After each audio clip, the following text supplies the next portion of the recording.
The following presentation is brought to you by the Pride of ODU, the official NIL collective of Old Dominion Athletics. Be a monarchist. Join the Pride.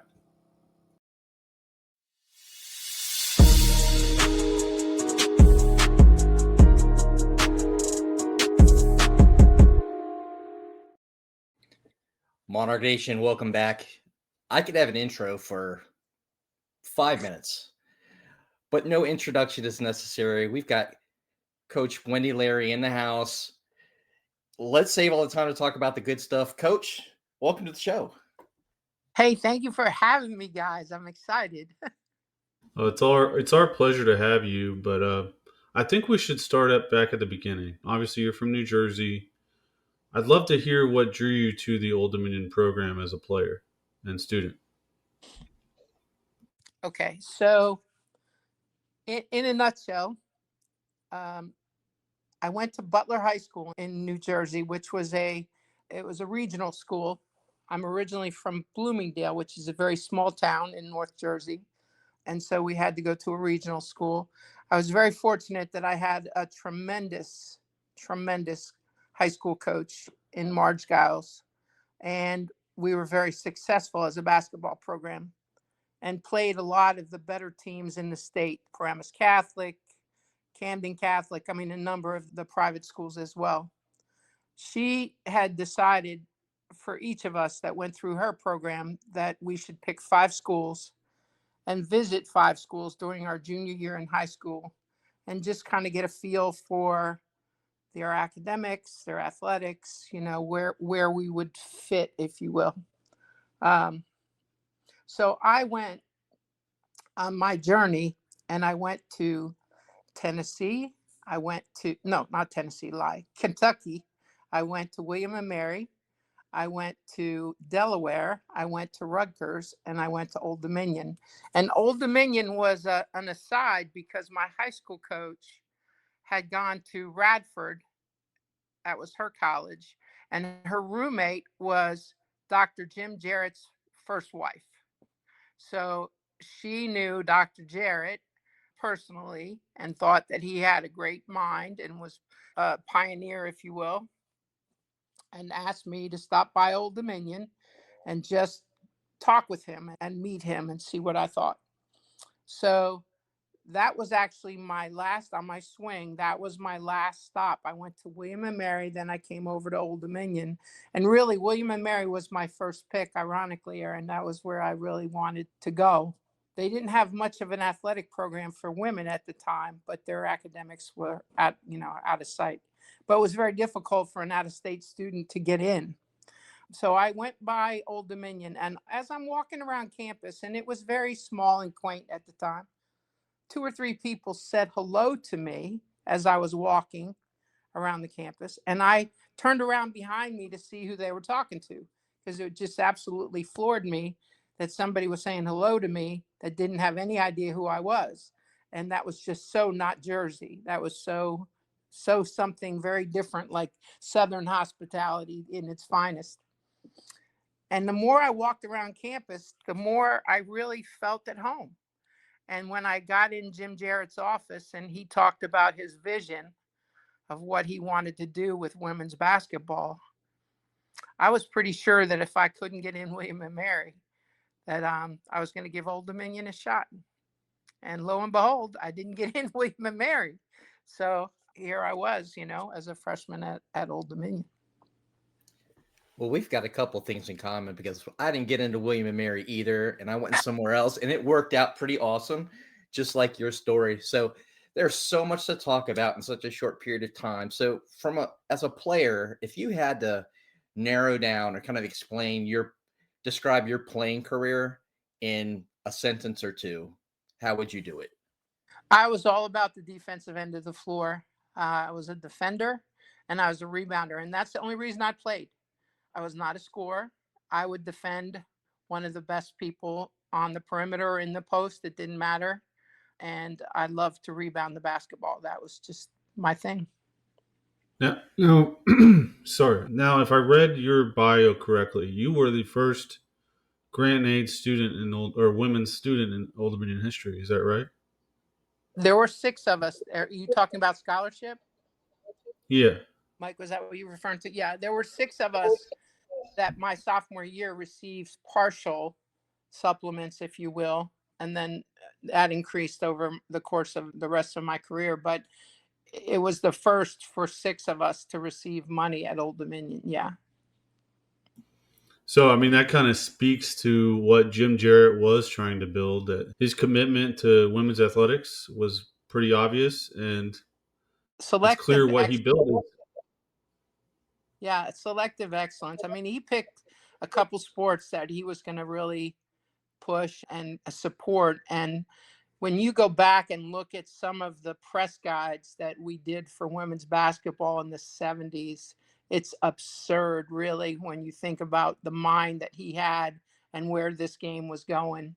And you just can't say enough about his vision and his ability to make some really good decisions. I mean, for him to hire Marianne very much right out of college and with 1 year experience was brilliant, because I still think that she's one of the best, if not the best, bench coaches in the women's game.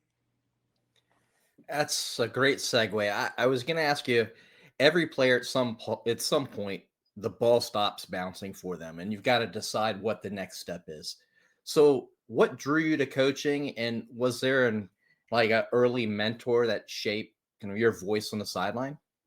Obviously, my high school coach was a tremendous influence, but my grandmother was also a tremendous influence. And I just, when I knew that my college playing days were over and I wasn't going to necessarily teach math in high school, I looked to use some of the experiences, both positive and negative, that I had had to develop a coaching philosophy.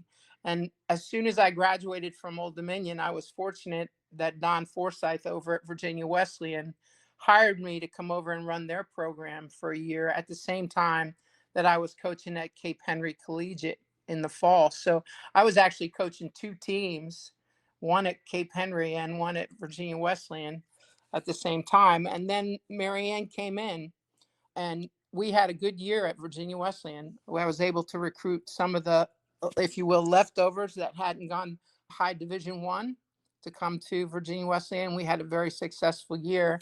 And Marianne asked me if I wanted to come back and to Old Dominion and join her staff. And so after that 1 year, I did. It was the best decision I ever made. One of them. All right. So we know about all of your success. 27 seasons, just full of wins, conference championships. Even last week when we met at the gala, Nancy made it a point to ask the other Hall of Fame coaches that were in attendance, have you ever won 17 straight conference championships in a row?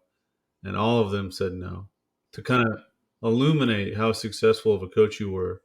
But obviously, you had to start once you got the job to build your culture. What do you think the most important part of your culture building was? I think becoming a family, becoming supportive of one another, not only on the floor, but off the floor, and having respect for each other as well. Depending, obviously everybody's not the same type of player, but it was just a commonality that we were going to respect one another and we were going to become a family and we were going to spend a lot of time together, because I think that's crucial, that you get to know people as not only players, but as really human beings. So once you do that, there's a couple things, well, there's a lot of things that are obviously really important to you in building a program, but recruiting and development are two of those things that have to happen. So when your program was at its peak, what did kind of that year-round development look like? And was there something unique that you did recruiting wise that got the right student athletes that fit your program and culture? Well, we were really in kind of I would say, a initial stage of looking at European players, which was unusual at the time. Even though we had Ing Nissen from Denmark in our program, we hadn't really recruited overseas so much. And if some of the programs that were doing it we're not spending the same kind of time or committing the same kind of time to recruiting those individuals the way that we recruited American players. And that I mean going into their home and meeting their parents and meeting their coaches and meeting the people that were instrumental to them in their high school careers. They weren't doing that. They were just kind of taking a chance on somebody, calling and saying, "Oh, there's a great player in France. You ought to try to recruit him." And they would, but they wouldn't spend any time with them. We never did that. We went into every player's home. We went into every player's school. We met those people that they said were instrumental to them. And I feel like that was crucial to get really quality people in our program that we knew the apples don't fall far from the tree. So by meeting their family and meeting the people that were important to them, we got good people. And, for the most part, we were very fortunate. So let's talk about that a little bit more. Obviously, recruiting trips to Europe can get costly.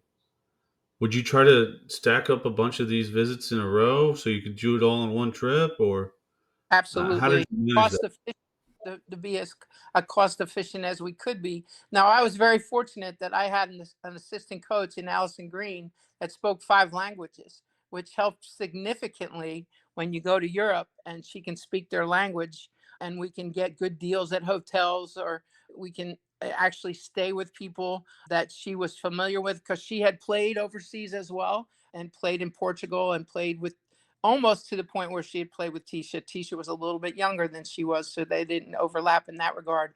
But Allison had seen Tisha play before she came to Old Dominion. You're not wrong about knowing the language, respecting the culture. I know in my Navy days, traveling, I always tried to learn at least a handful of words wherever we went, and I tried to use those. And it's amazing how differently that you're treated if you just try. So I can Especially imagine. certain countries, Aaron, especially like in France, Oh, huge, whew. Yeah, huge. especially France. Yes. Yeah. I mean, and you learn that and you try to do your best to accept their culture and be very conscious of their culture. So currently, it's really easy to see video of players and get an idea on whether you want to invest the money to take a trip and to actually see a player live. Like, how did you determine? I mean, was it just word of?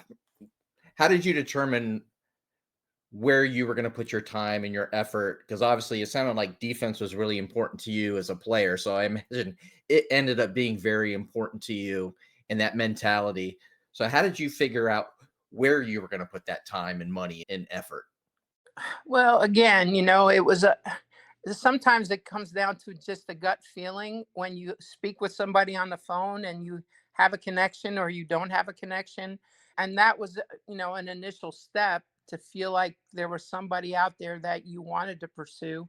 And I always ask this question. This was the number one question. I'd say, why do you play? Why do you play basketball? And there's lots of answers that you can give people. But if somebody said to me, I love it, I play it because I love it, I knew that we were going after them. I knew in my heart that we were going to stay focused on trying to figure out where they were in our pecking order. But there were some people that say, oh, my friend plays, or, I just, it's fun. End of conversation. All right. So I want to talk some more about how you led the team. You talked about the family atmosphere you like to create, but how did you see yourself as a coach? Like, obviously, there's Gino and Pat both have their, like, everyone kind of knows what kind of coaches they are. How would you describe the type of coach you were? Well, it was funny. You guys mentioned development. I think one of the greatest accomplishments that we would look for as a staff was to see how a student athlete could grow over a 4-year period, whether or not we help them become a better player and a better person. And in some regard, even more willing to get involved in the community. We spend a lot of time trying to get the players to understand how important it was for them to be a part of the community and to spend time with people in the community, that it was important that people, even though they didn't know the people, it was important that the people knew them. So, as a coach, obviously no different than a player. You have a beginning, a middle, and an end, and you learn things and get better. Was there a moment where you like that light bulb came on and you just were like, I got this? Like you knew you had arrived? Well, my first year was very difficult, as you guys were well aware. And there's a lot of reasons for that. You're in transition. You've got people that don't want to be there. They're not your players, they're other people's players. And so that was a very difficult year. And I, at Old Dominion, there was high expectation. But I had a great freshman class that year. And Celeste Hill at the time, came in my office and we had a conversation. She was a true freshman. And she said, Coach Larry, I don't want this to ever happen again. And I was like, okay, I don't either. So let's talk about what we can do together to turn this thing around. And it was an expectation of every single player on the team, every coach on the team, every staff member on the team making a commitment to change the culture. And when we finished the next year on a successful note, I felt like in my heart that we could continue to build that program. As you did. I every time I look at what you were able to accomplish at Old Dominion, I am just kind of in awe. But all right, every coach loves their players and their teams. But with this much success, is there a coaching job that you did over the years where you're like, you maybe not have won as much, but you're like really proud of? Is there a certain team that you could point to, like, we didn't maybe hit all of our goals, but I'm very proud of how far this team came? There are a couple of them that I think of. One was Hamshatu, and well, even Lucienne Berthoud had injured herself and was unable to play in postseason. And that was just a real terrible timing, terrible situation. But for the team to pick up the slack of what Lucienne was able to do for us and for us to continue to go to the Elite Eight, that was pretty significant. That was pretty incredible. Also, the year that we beat Delaware, when that Elena Belladon was just coming out into her own, she was phenomenal. And we didn't really have that name player, if you will, but Sharice Grant just built a house in that tournament and really won that tournament pretty much independently. She was so good.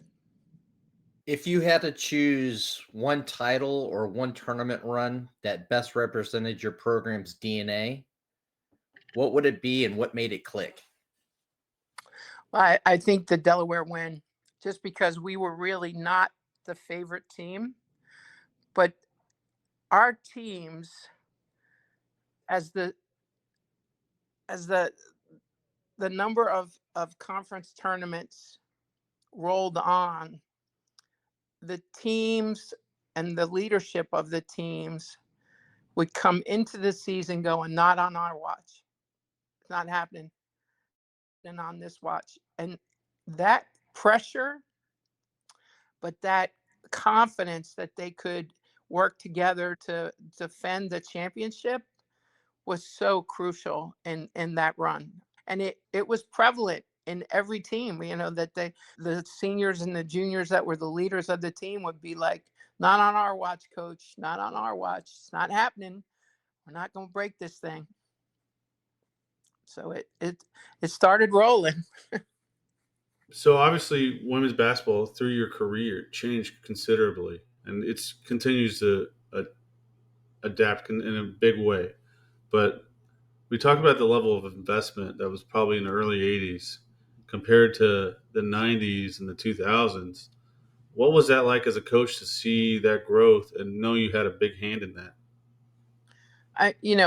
What's really amazing is where it was going, and then how it shifted significantly based on the portal, based on just some of the things that most recently have happened. It's a little discouraging and disappointing, actually, because it was moving in such a great direction. But that that's showbiz. Very much so. Obviously, you had the opportunity to coach a ton of players over the years, and I'm sure that they're all very special.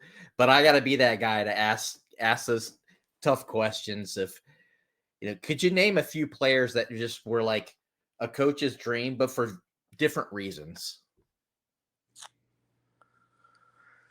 Wow.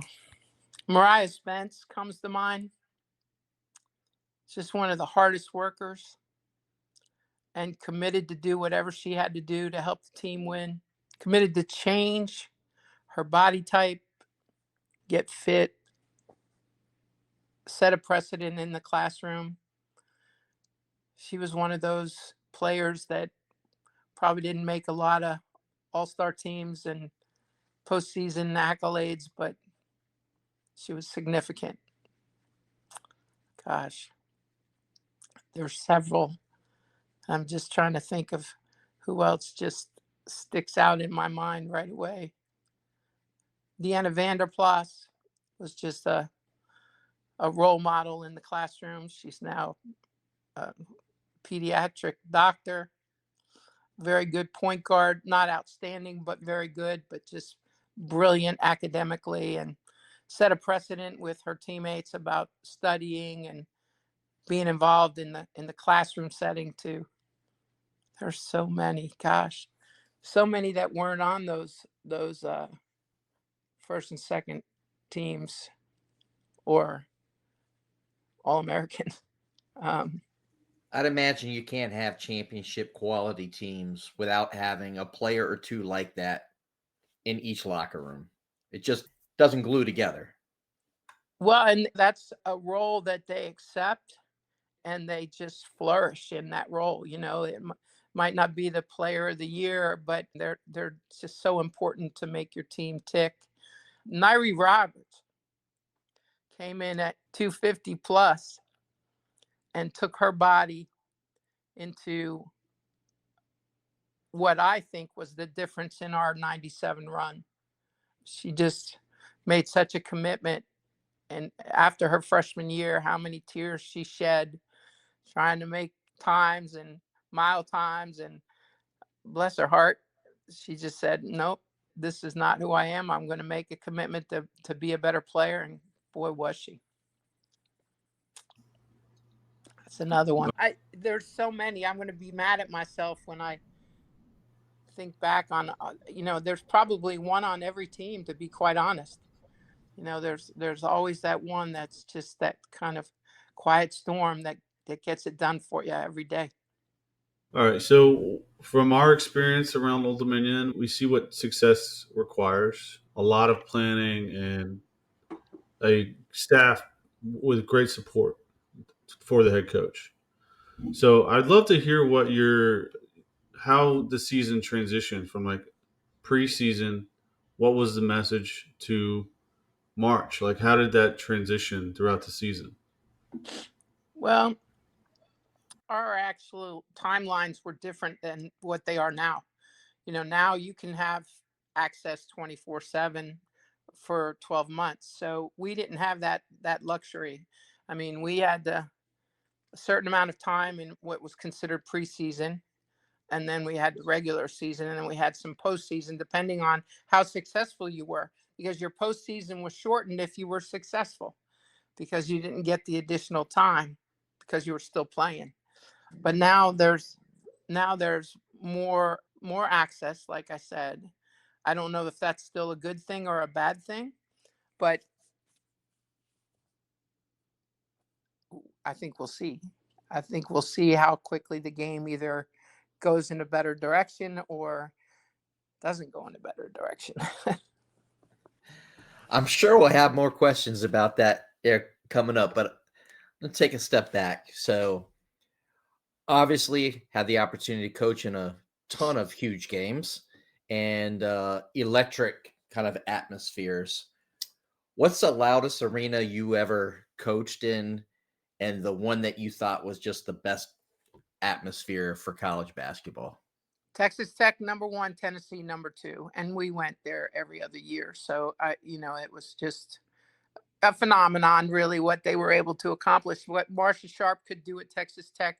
I'll never forget us going to Texas Tech for shoot around. It was 10 o'clock in the morning, and Tisha was a sophomore on our team, and she would sit up by the coaches, a little, but she was sitting up by us, and she said, "Oh, they must have a concert here tonight." I said, "No, they don't have a concert here tonight." She was like, "Well, look at all those people wrapped around the building." I said, "Yes, they're getting tickets to watch you play tonight." And she was like, "What?" And there were 12,000 people at Texas Tech for the game that we played down there. And there were times in a huddle that I know my mouth was moving, but not a single player could hear a word I was saying because it was so loud in there. And when we were able to beat them in the last minute of the game, it was dead silent. It was the most incredible. It was going from the noisiest arena you can possibly imagine to just silence. And I just put up my guns, put up my 2 Texas Tech guns, and we walked out. And I was like, "Whoa!" Right? Oh, it was crazy. But what Pat did at Tennessee was pretty phenomenal. Now, I never played in stores. We played in Bristol. So I did not play UConn at UConn. They moved it because there was going to be more people to the bigger facility. So I can't add them to the list because they weren't part of that. But I mean, Bristol was pretty impressive, but it wasn't their home floor. All right. Well, speaking of loud arenas, I was not able to go to the Fieldhouse. By the time Oh, I moved to the area, Chartway was the TED was where Old Dominion played basketball. But I've heard so many amazing stories about how loud the Fieldhouse was back in those days. Is there a certain memory from the Fieldhouse days that you like to look back on the most? well, let me first say that one of my fondest memories was watching Oliver Purnell play because he was a good friend of mine and he dated my sweet mate. And we used to go to the men's games in the field house. And they had the blocks at the time because it was still legal to have noisemakers. And they'd give you 2 little wooden blocks and you just knock those things together as loud as you could. It was kind of like the Immaculata buckets, when the nuns would come in with their buckets and their little wooden spoons. Those blocks were amazing. Anyway, getting back to the women's game, I would say, oh gosh, when we beat Texas Tech was a good one. Southern Cal was a good one. Long Beach at the time was very good. They came in and we got them on our floor. We got Pat on our floor. We got UConn on that floor. So the game that Aaron was at, that My was very first Old Dominion basketball game. that was crazy. And I'm trying to think. Well, Rutgers came in when Vivian was there, and she was just so good. So we got some good ones out there, and it was hard to play in there because there was no heat and there was no air conditioning. So depending on whether it was cold outside or hot outside, you were in a mess when you got in that facility because if you weren't used to it, it would tear you up. Just like your teams did to the other teams. Not always tear them up, but we were fortunate that we were able to get with it at the end. Yeah. Yeah. All right. So it's well known that you had super high standards for your teams, for their play, for the effort that they put in. Do you have one particular practice memory that kind of says everything about what your standards were? This is the one I tell whenever I get a chance. We had just come back from winning the regions and we were practicing in the field house. And Mary Andrade was another one of those that you say, Of course, gosh, she should have been at the top of the list. Best defender I ever coached, period. Just amazing, amazing defender.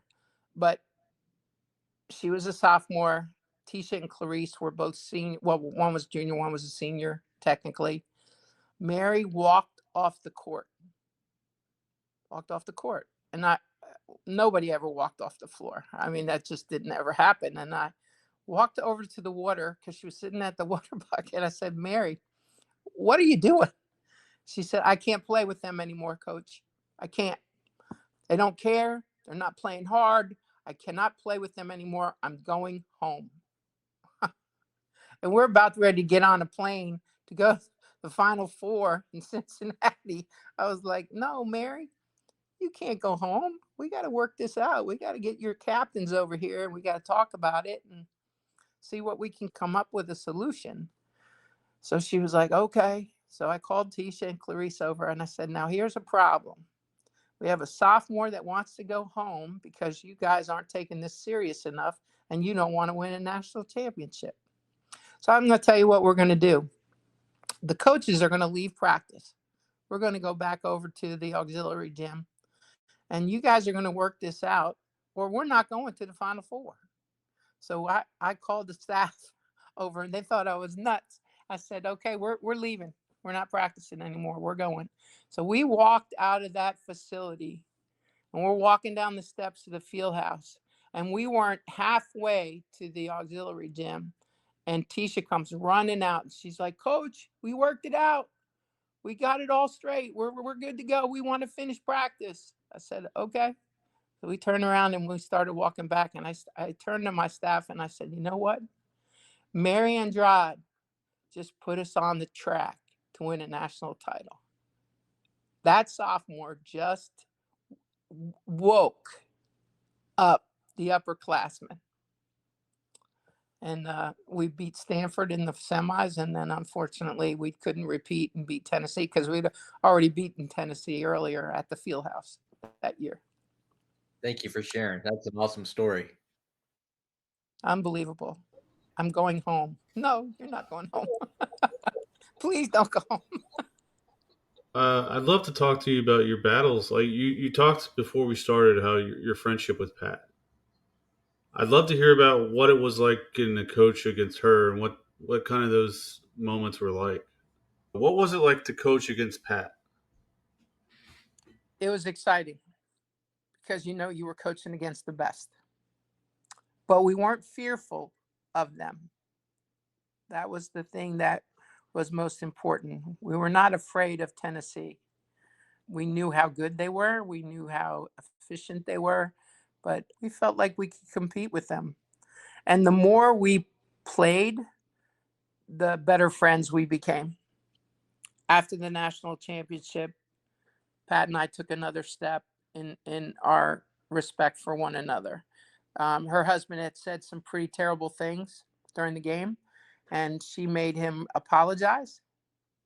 And after that, there wasn't a game that we didn't put a drink on the game and go out afterwards. All right. So obviously, college basketball has changed a ton in the last 40 plus years. But I think it would be hard to argue that women's basketball has not changed and evolved much more than the men's game. Talk for a minute or two about how it changed during your coaching career and as you've continued to watch post-coaching career and what your thoughts are on that. Oh boy. Let's talk about the portal. And the portal, I think, is, in my personal opinion, just a huge detriment to the game itself. Because in what we were considered at the time as a mid-major, if you will, and I hate that expression, but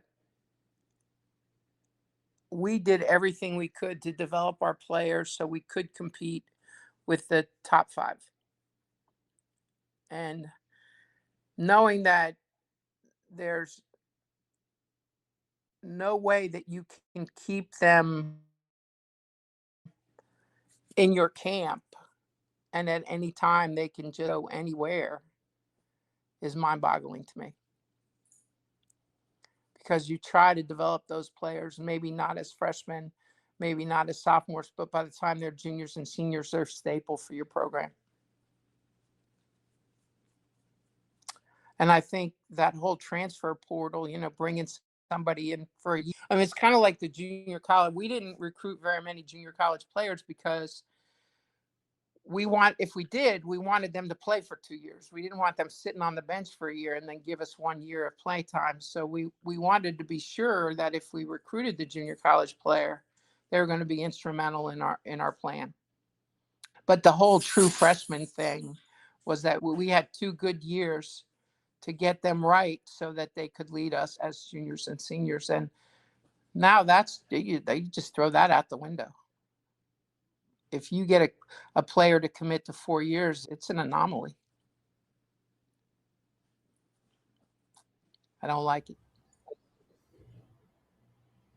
Talking about how your career has transitioned, you were coaching in a period where pre-internet and then post-internet.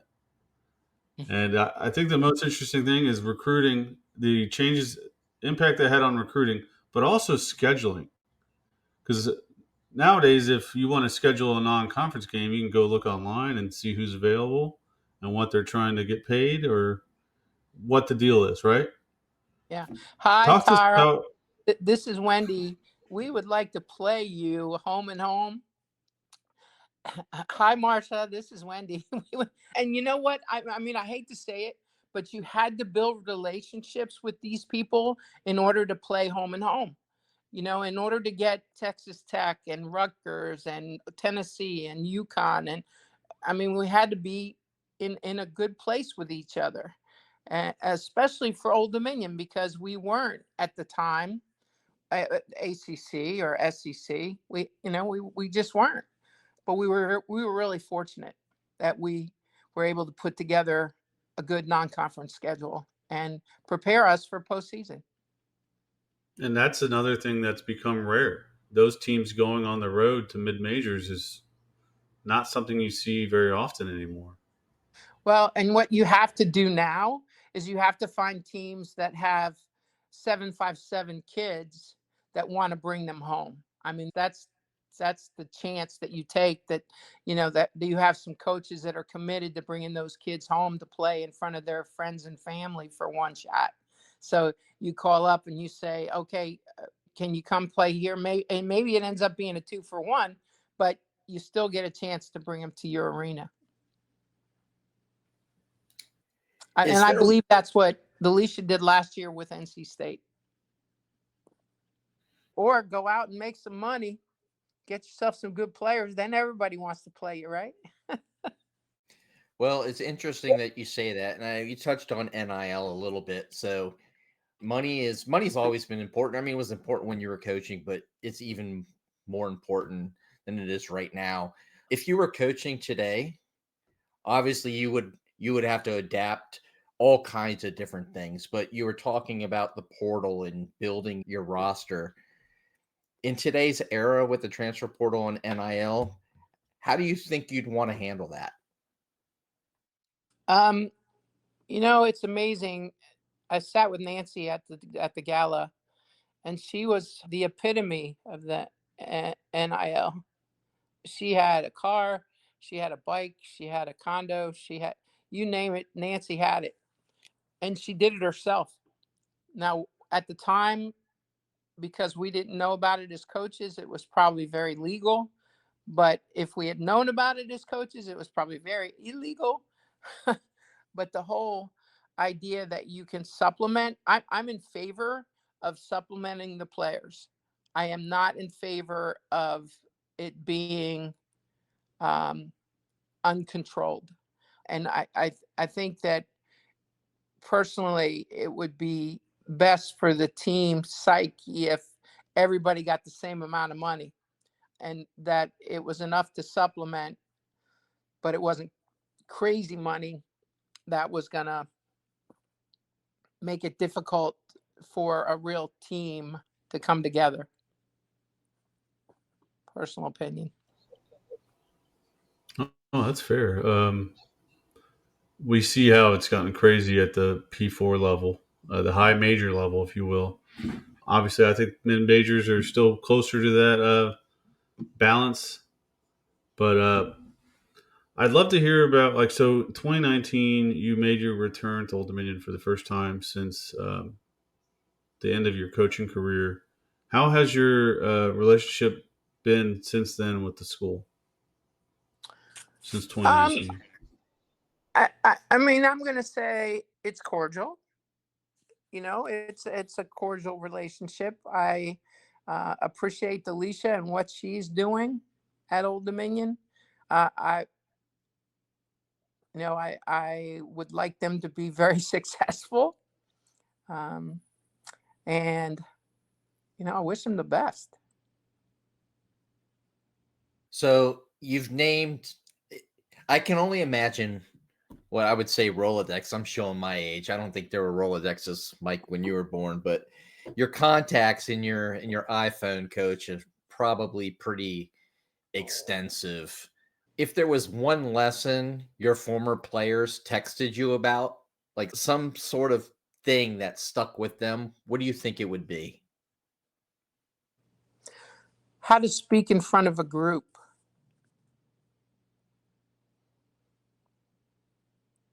I think that they learned how to have confidence, and it was imperative that they get involved in the community. So, not only speak in front of a group, but be involved in your commitment to charity and to your community.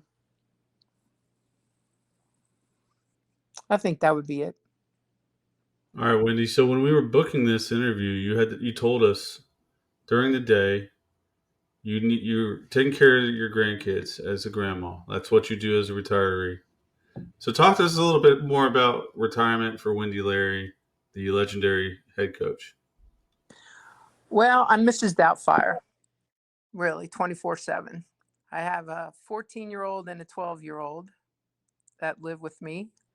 I also have, I don't know if you can see him right now. Asher. Asher, let me see you. Oh, yeah, just napping Mhm. over there on the floor off to your left. Yeah, he won't leave my side. That's a Bernedoodle. That's about a year old. And then I have a boxer pit around here somewhere too, who I'm in total charge of. And I have wonderful friends and a lot of coaching friends that I stay in touch with. And it's amazing how the day goes quickly, whether I'm cleaning the pool or walking the dogs or taking the grandkids at lunch or taking them to the bus stop or picking them up because it's raining. It's just amazing how fast the day goes. And as I get older, the day goes faster. But I look forward to talking to our former players. Just Tisha's birthday was yesterday, so I was in touch with Tisha and uh, talking about Andy coming to town next week because our strength coach is getting inducted into the Hall of Fame. So making arrangements for everybody to get together over the course of Wednesday, Thursday, Friday before he actually is inducted, flies in on Tuesday night. So it's amazing how much happens that affords you the opportunity to get together again. Over the summer, I saw Mariah and her family, and I saw Lucienne and her family, and they come by. And it's just an awesome thing that we're still family. Well, obviously, we know that you're on a timeline and we don't want to bust that. So I want to save this last couple minutes for you. What's your message for Monarch Nation? Well, I think the best message is support our teams, give them a chance to be successful, and be positive. That's the most important part, and be patient because a team develops over time. So it doesn't happen right away. It happens because we're patient and we're positive. I love that message, Mike. That's kind of why we started the whole podcast is being honest and authentic, but there's a way to talk about things and be honest about what's going on. You know, things aren't always going the best, but there's a positive way to talk about it. That's exactly right. But I appreciate Absolutely. you guys for giving me this opportunity. I really do. Love to talk to you again sometime. I think The we'll take you pleasure, up on that offer. and as Aaron said, we will definitely take you up on that offer.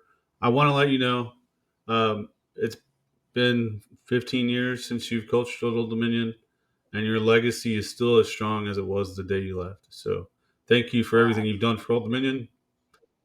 I appreciate you, Mike. Aaron, thank you so much for those words. That's important to know that what you did was important for the school and for the players. Thanks for coming on, Coach. We'll see you around campus, and go Monarchs. Take Go care, Monarchs. guys. You too, Coach.